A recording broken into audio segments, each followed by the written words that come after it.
we have, well, there is now quite a lot of research that shows that eco-villages reach the climate goals that we're all supposed to reach. So in fact, eco-villages are a very important strategy when it comes to climate change.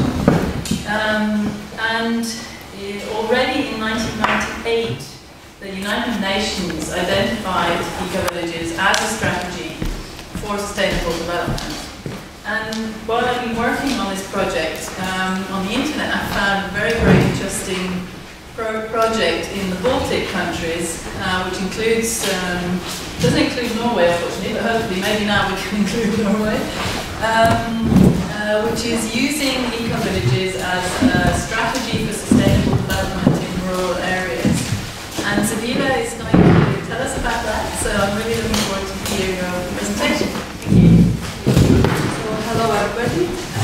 I will start my presentation from representing who I am. So, my name is Živilė Rudo, and I'm representing the Lithuanian Institute of Agrarian Economics. And our institute is established by the government of Lithuania, and we are working not only on agriculture issues, but also for the rural policy by creating the strategies and the ideas how the development of rural areas should be in the future. And that's why we came to the Ecologies project, which I'm going to tell you. And also I'm writing my PhD thesis on the assessment of uniqueness of the regions, because the challenges we face nowadays shows that new tools should be found and introduced. And last year also our institute prepared the Green Book for the futures of rural areas, and by giving very interesting solutions how we can see our rural areas. It's not only agriculture, but also people who live there, and we should take care how to help them to live sustainably and at a high quality and to be satisfied with their lives. Is it working this way? Sure. Can you hear it? No?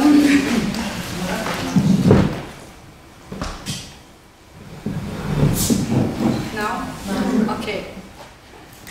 So let's continue. And I want to start from the broader perspective of our planet, about the components, what consists of our planet from. So we have a place, we have a man or a human, that's going this way, and then energy and material. So how each of us is connected to each of these components, and what we think when we talk about it, and how these three components should be used for. So, in the best solution is that all these three components, the place where we live, the energy and materials, and the man or humans, should live in the way that we are going to lead to the sustainable economy. And this maybe looks simple, but not simple is how to reach it, how we can do it, and the solutions we can propose, and who should be the initiators for proposing solutions for this. So when we talk about these components, we should look more deeply on the elements about the place. The place consists of the natural environment and the built environment. Natural environment is land, water, flora, and fauna. What does it mean? We are using our land, we are using water. Are we consciousness? How many amount we are using of it? What the quality of these elements is? Sometimes we are using not thinking. What is the consequences of our uses? And we should be very careful of using and including in our strategies. So our built environment consists of history, buildings, and technology. We had a history from long ages and years ago, what it was used before, what we are using now. If we are returning to this, our aspect, what we used earlier, and about the buildings and technology.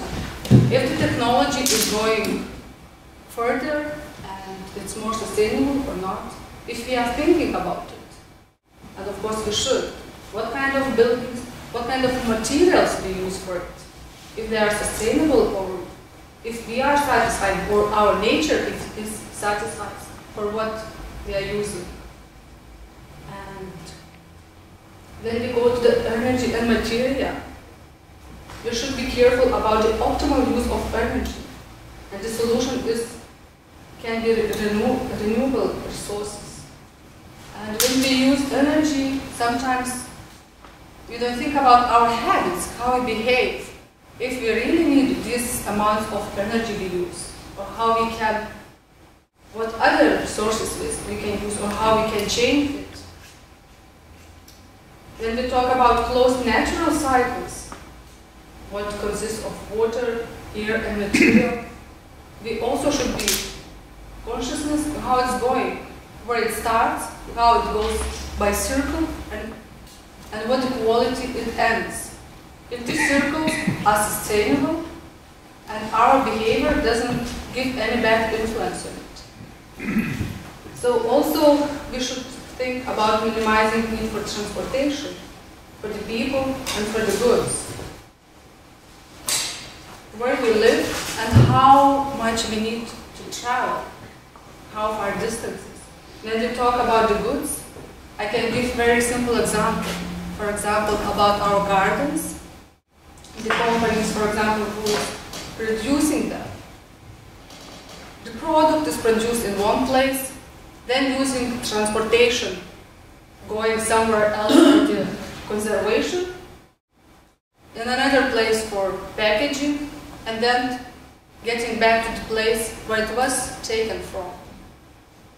And I want to give an example of one company in Lithuania. They are producing snails, and the company investors from France.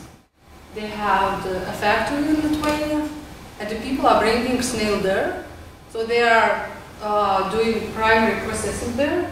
They're using transportation to transport to the France. In the France, they are doing packaging of it and putting to another place by using transportation for the conservation, and then bringing these packed snails back to Lithuania. And also using transports. Does it make sense how we are living and not thinking, and business, if they are responsible of their behavior and if they think how it should be? Profit maybe is not the first place. And if they think about profit, they also can think about the solutions or alternative ways how to make it better. So the clean and healthy processes is another element in energy and material. We should think how each of us, we as society and other parts, can ensure these healthy processes. Not to live very simply or without thinking how it would continue and if these processes are healthy and sustainable. So the third component is a man or human, how you like I can call it. And firstly, we need to talk about the social patterns of the man. We have our habits, and the habit starts from the very early ages. We have our knowledge, where we get in our schools, and the skills, experience, and networking. How we are using our knowledge, what kind of knowledge we are looking for. If we think that this knowledge could be spread between the people, and especially by networking, because if of each of us individually, we cannot do as much as by being in a group, by communicating and networking.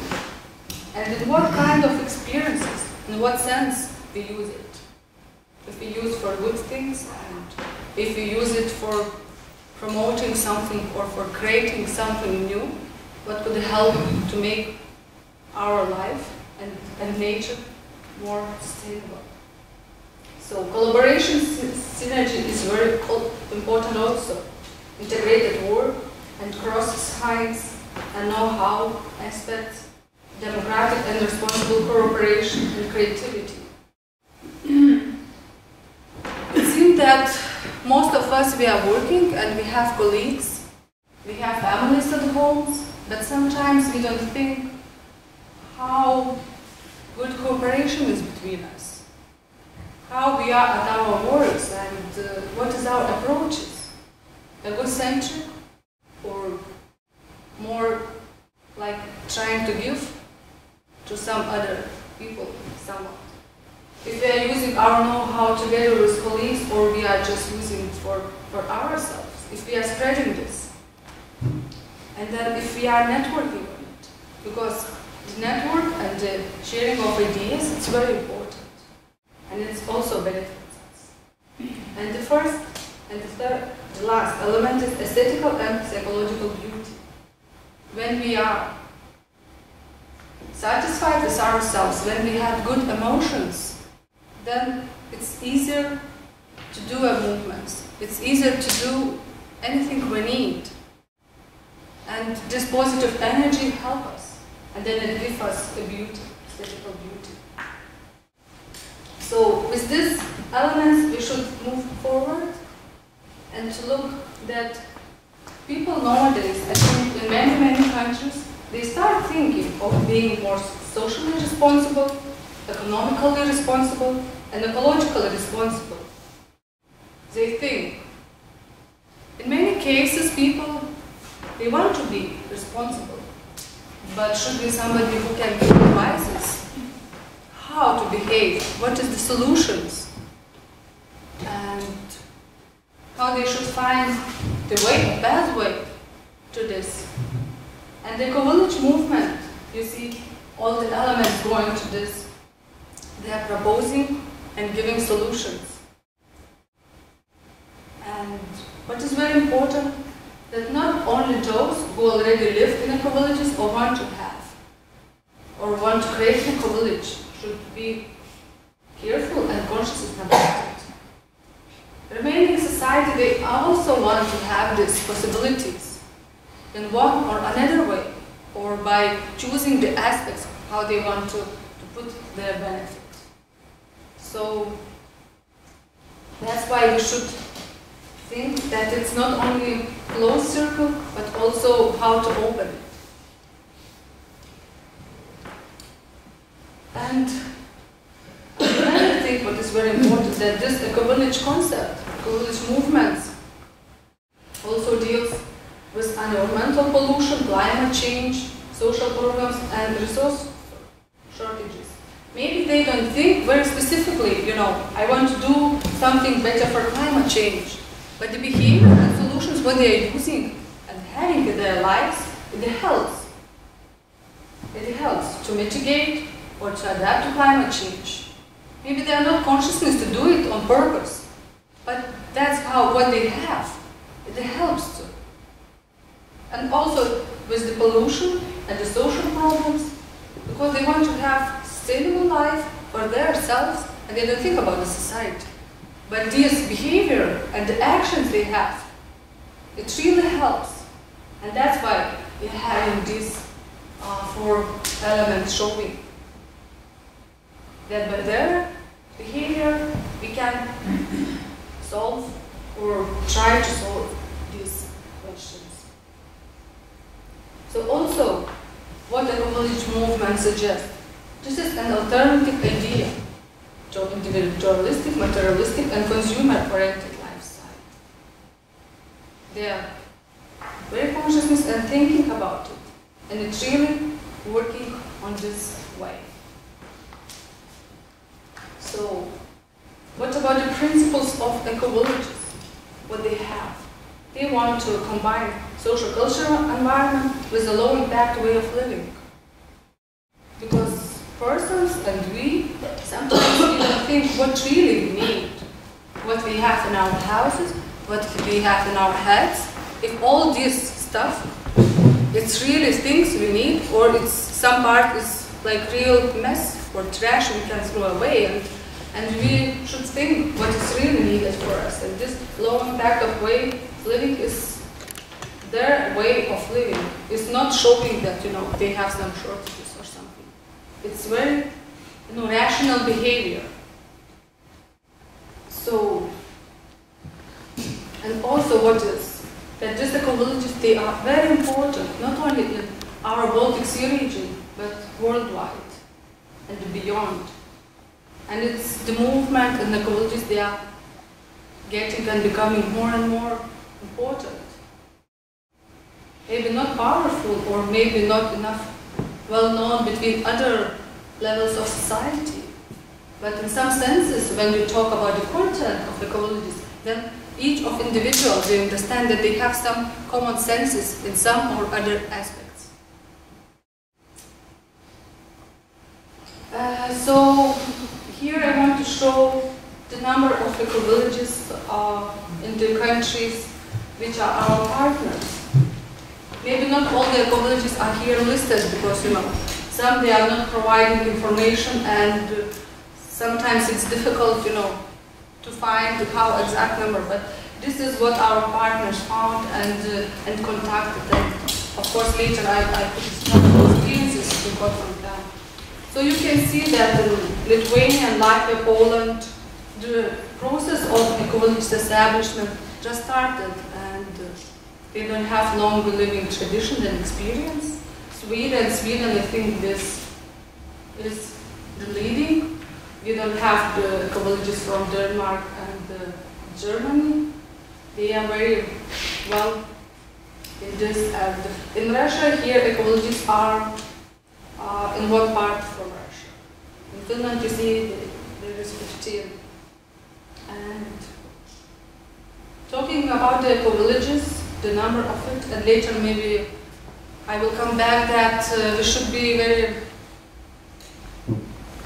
well known about the type of eco-villages, what streams we have. So, but I will come back if I forget, just please remind me about it. So, and here in the next slide you can see average number of people in the eco-villages. So here, and from this slide you can see that two types of eco-villages exist. In Lithuania, Latvia, and Poland, in this eco-villages have chosen this Anastasia model of eco-village. Have you heard about the Anastasia movement? So it's more on individual homesteads, and for example, to compare with Sweden or Germany and Denmark, when it's more on community-based. And it's, also because these two types, they also lead to different results and conclusions, how to behave and what to advise them. Yes. And if the way of doing it is good or not, so we can discuss it later. Okay, so on average you see in Lithuania we have 19 homesteads, in Latvia 13, and of course this number can increase in the future because, as I told, the establishment just started for 10 years, 7 years in some cases, sometimes 5 years. So for the future they can grow, but also what colleagues noticed, they also have struggled with some problems in proceeding how to put their eco-village activities for the future. So, and our institute, as I told, was taking care about the planet needs and about people ideas. Of course, we are looking how we can help our life make it better. So that's how the application of Project Eco-Villages for Sustainable Rural Development have started. We know that we knew that this concept is very important, and we should find ways how to spread this knowledge to the society on the one hand, on the other hand to contact politicians and to show that this knowledge also should be spread and used for some good ideas. And also eco-villages themselves, they struggling with the problems, and these best examples and experience should help eco-villages, to solve some problems. Because, sharing experience is always good, as I talked before. So we had the project application and we applied for the Baltic Sea Region program. This is the project for 3 years, and now we are entering the 2nd year. The partnership composition we can see here consists of six partner countries. We have partners from Sweden, Finland, Latvia, Lithuania, Poland, and associated partners from Germany, Belarus, and Russia. Unfortunately, Denmark and Norway, they didn't join our project. We were inviting them, but yeah, they didn't want to join, and but now we have contacts, and of course contacting, because sometimes people in the community, they don't believe on what you're doing, or sometimes don't believe that you can get financial resources. I don't know what the reason is. I mean, like, it can be many aspects of talking. So we are 6, and we have partners, about 15 partners, associated partners. So if you would be interested, we can invite some partners from Norway to become our associated partners, just to put into the road and in some other activities. Okay, so now more about the aim of our project. The main aim is to foster eco-villages as a more sustainable way of living in rural areas of the Baltic Sea region. This means that eco-villages, they can be seen as a sustainable way of living, and this perspective should be used more widely. Maybe not directly by creating eco-villages, but for example, by putting some elements to the existing villages. And the aim is, and how it will be achieved, that these innovative concepts and best practices from the eco-village movement will be spread to the society. Because eco-villages, some of them, they are very close communities, but when they come more as a model eco-villages, they became more open by giving and showing. Of course, it's understandable that people, they are living and they don't think that they need to give something to society or to show how they live. But in some cases, as we talk with eco-villages, they want to show what they use and to talk about the mistakes they have, because they want to get this experience from other eco-villages. Because, to find some solutions, what they are doing not in a good way, and maybe to get some other experiences which could better their eco-village. So knowledge transfer is very important, and not only to another eco-village, but also to the society and to the politicians, to show that eco-village also is a solution. So here we can see the outputs of our project, and I will talk more broadly about it in the next slides. The outputs will be 2 manuals, 2 books, we can put in this way, self-assessment tool, recommendations for politicians, internship programs, and the eco-village road. And now I want to talk more deeply about each of these. The manuals. What the content is going to be. What is very important, as I said, including the best practices and experiences from existing eco-villages on the topics on eco-technology issues and social issues. Because the eco-villages and other people who want to establish eco-villages, they need to know how to start. And they need to know in a very practical way, by writing to the points, what to do, what not to do, what the mistakes can be, and how is the best way to do. If somebody can talk and to give advices, why we should do on a way where we can have mistakes. So it will be about the eco-buildings, about the waste and sewage management, about the food production and consumption, about renewable energy. So it would be given examples about the houses from straw, from clay, what is the advantages, disadvantages, how to start, if you need advice where to go, what to contact, and where the possible mistakes can be. And the same with waste management and with the water usage. How it's better to decide.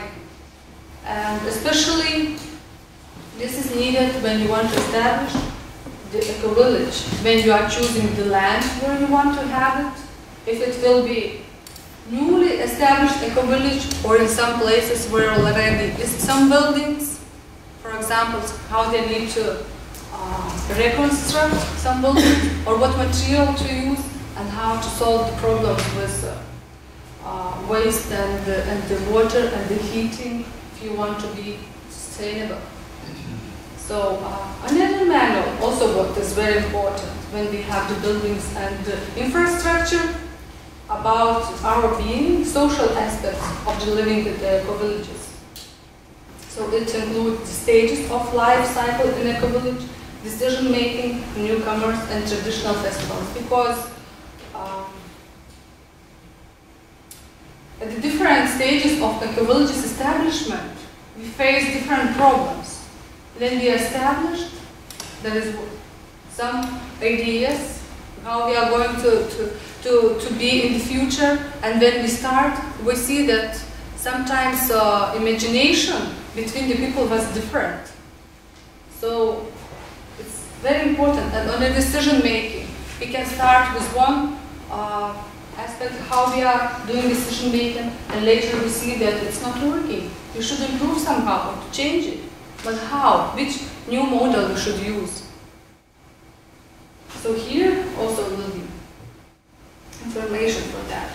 So from the one manual, I want to show the example that life cycles of eco-community goes in the 4 stages. We have at the first initial stage, in the first years, extension by new residents, and each of this stage have different experiences, what we need to talk about or to think.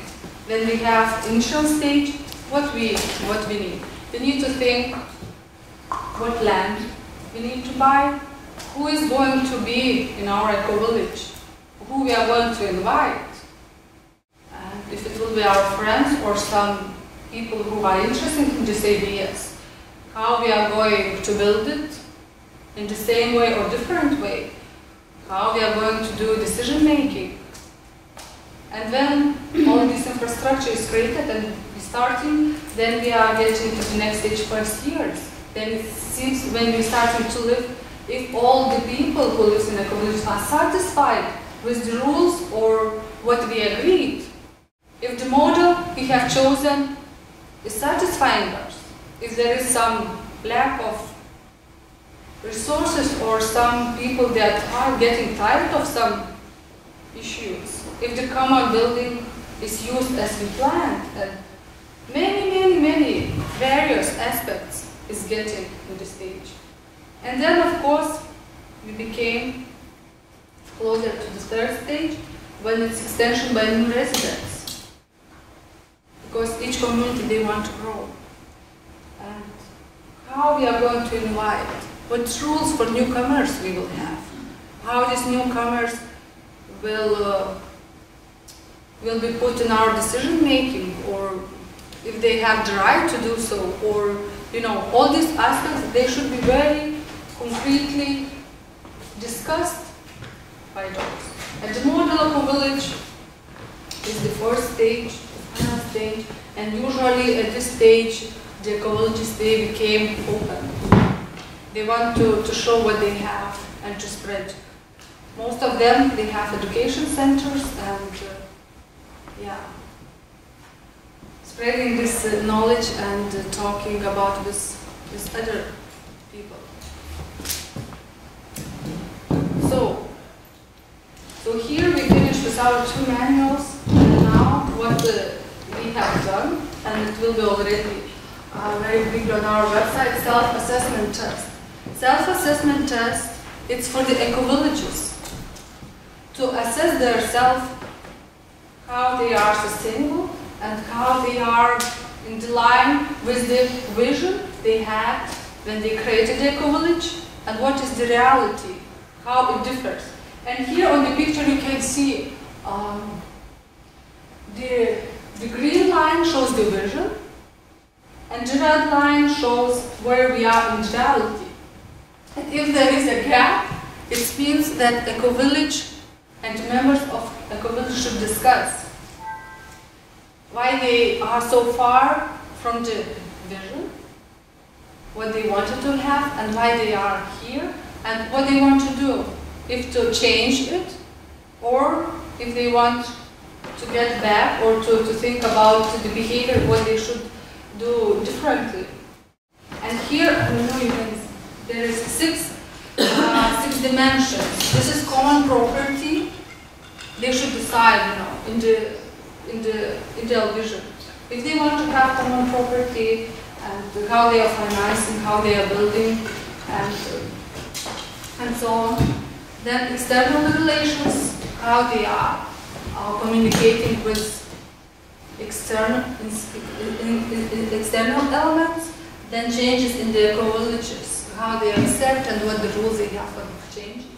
Collaboration between inhabitants, agreements, how many agreements do they have, for example, by using roads, by using common property, by any other elements, and then diversity of values and interest of residents.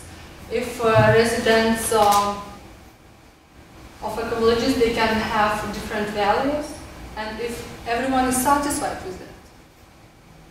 Because you can think, if only people with the same religion can live in the eco-village, or it can be, if they don't care about it, they don't care about the respect of the residents, so it yeah, and here, so you have for each dimension, the questions, and where you can see the questions for the real situation and for the ideal situation.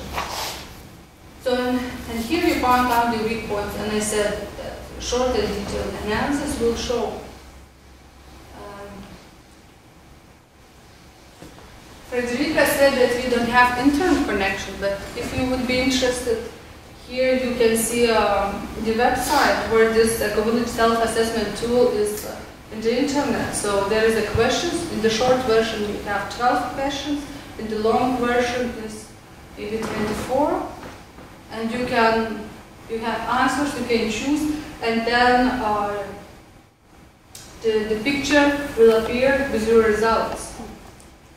And the eco-villages who wants to do this self-assessment test, they can choose how they are doing. If they are sitting together and trying to find the answers, and then to see what gaps is into the picture, and then to discuss how to behave, or whatever they want, or individually.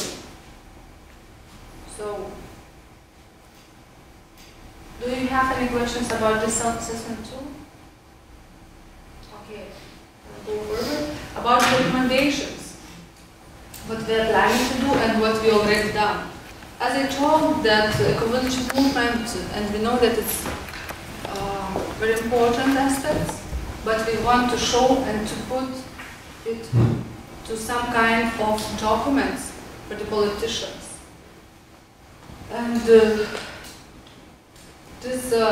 this spring we were working on the recommendation for the next programming period for the EU regulation 2014-2020 on sustainable rural development, because you know that they have this procedure, and we propose to include eco-villages as a tool for sustainable rural development for spreading knowledge to the society. And here you can see that we proposed to include eco-villages concept to the 8 measures they are planning to have. So the next week is going to be meeting in Brussels, and they have representative of each country. They got it, and we contacted them. Of course, we will see how they are going to proceed, because it's important to send the messages for politicians. And individually, eco-villages, what they told from their experience, that when they go, you know, it can be different situations, how politicians met them. But when there are a movement and some research results and ideas, they look differently into proposals. And for the future also we are planning to prepare 2 recommendations on technology issues and on social issues. Okay, what is another important output of the Ecovillages creative internship program? Because people from Ecovillages, they want to go practically to another Ecovillages. And the society members, they also want to go and to feel and to touch into reality what it is. For example, if they use something new technology. So that's why we prepared internship programs which helps Ecovillages to work on it for creation. So it is guidelines for the Ecovillages how to do, what to think of, what elements to include into internship program. Because it can be very, very many and various programs. But all the sections, they are usually the same. And these internship programs will be also a result in some Ecovillages prepared for the project. And the final result will be Ecovillage Road. This is a virtual network for the Ecovillages to gather valuable knowledge and accessible to the broader public. What does it mean? What the tool is? The website ecovillageroad.eu will be created. And here, Ecovillages put the information what they have, what they can propose, what they are spreading for other Ecovillages and for the society. Yeah, it is difficult to see what it is, but I will read. Because here, when we were creating this Ecovillage Road around the Baltic Sea, we wanted not to show only the list of Ecovillages, what it is, but the knowledge they have. For example, social events, when you go, you can see what kind of social events is in one or another month, and to see where you want to go. Or trainings and seminars. If you want to get knowledge on some specific topics, you are going to this, and you see what kind of seminars, topics are, when they are, and where to go. Especially consultations, because we have also consultants in the Ecovillages. They can propose some topics. We have some other consultants we can invite if we need it. Also internship and volunteering, if we need for this information. For the ecotourism, if you want to go and to see some parks or to purchase something. Then social services, because some Ecovillages, they have some social services for retired people, for stable people. And if you're looking for this place, you can find it here, and organic food and other goods and services. So this would help to each of us. And as I said, not only for the Ecovillage residents, but for the broader society, to get the information on specific topics. Not to get only the list what Ecovillages we have in the country, but to see the content, what the Ecovillages have inside in themselves, and what they want to spread widely, and who is invited. It's very important to get this very concrete and exact information. So, and this will help and it will be in the book also on the website. So, and here I just put that our project is recognized in the flagship project within the Baltic Sea strategy as a part of how it's helping to reach its aims, and the CBSS Baltic 21 Lighthouse project, which is also covers the governmental level in our region. Okay, and what we expect that that the project will help our society to get closer to nature, okay, and to develop new ways of living together on the land. And because it's not only ecologists, but also other people, other society. As I said, they're starting to think how to be more sustainable on economical, on ecological ways, but we need to help them to find the solutions. And also for the political level, we also need to help them. Because they need these ideas, sometimes they have struggled with them, and this is the way how we see to work with. Yeah, and here I put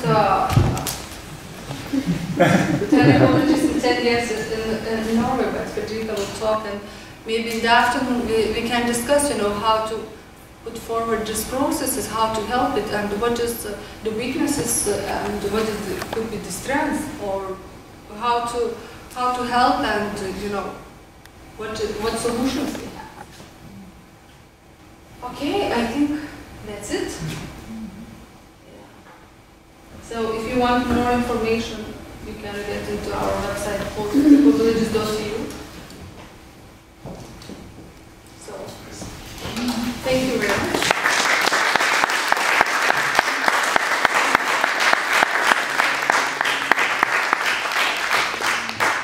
It's an incredibly encouraging project. I was really impressed with it, and I'm even more impressed now. It's fantastic. Really. Any questions to, is it Shivila? Shivila, yeah. Any questions to Shivila? Yeah, for us. Yeah, I'd be curious to know how you got the data on the number of eco-villages in the different countries, and also in that connection, whether did you define what you understood by an eco-village in that connection? Okay, so each partner in each country they had a task to contact the eco-villages and to make a list. And the eco-villages were contacted, and they were asked if they agree to participate in this questionnaire process. So that's why how we gathered the data, because it was more questions about their living and the best practices, as it will be content of our manual. So, and as I said, there were some eco-villages. They didn't want to participate on it, and it could be, some eco-villages which are not included into the list. So could you describe who the partners were? I mean, what kind of organizations they were? Were these the national networks, or? Yeah, in some parts was the national networks, but national networks are associated partners.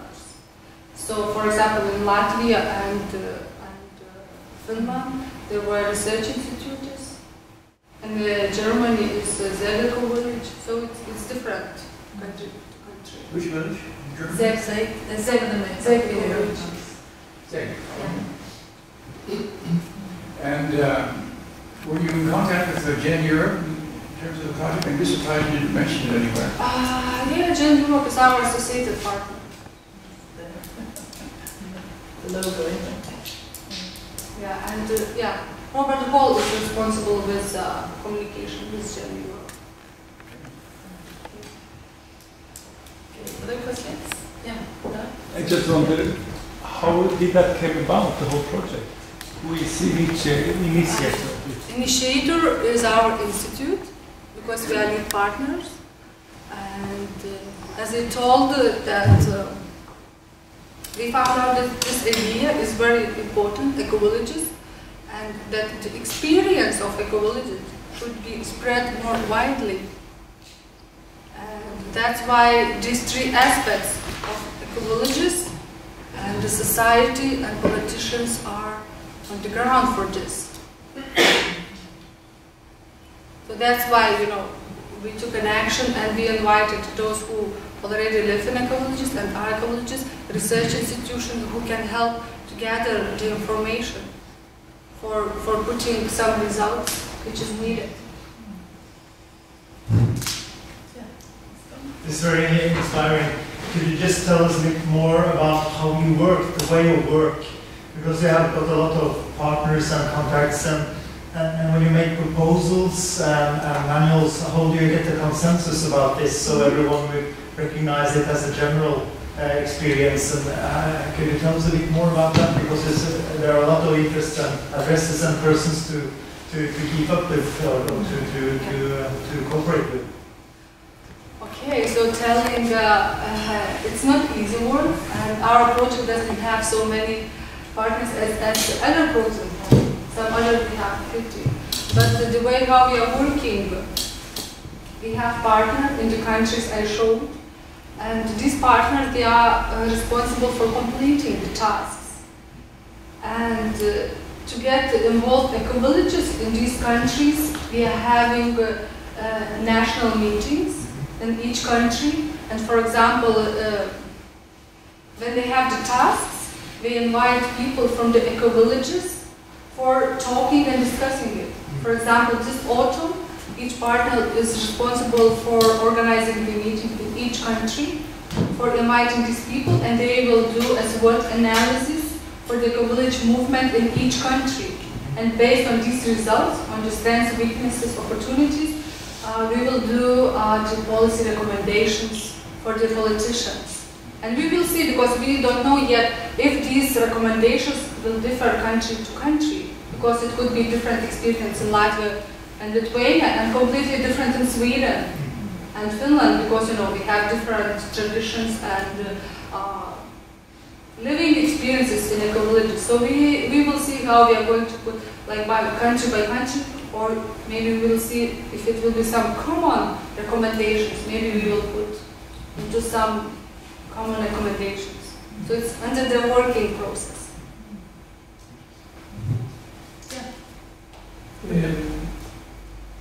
It's very interesting to understand how you're talking about knowledge. Yes. Yeah? And when we research about knowledge, we work in nature, inside nature, take times, a lot of times. Who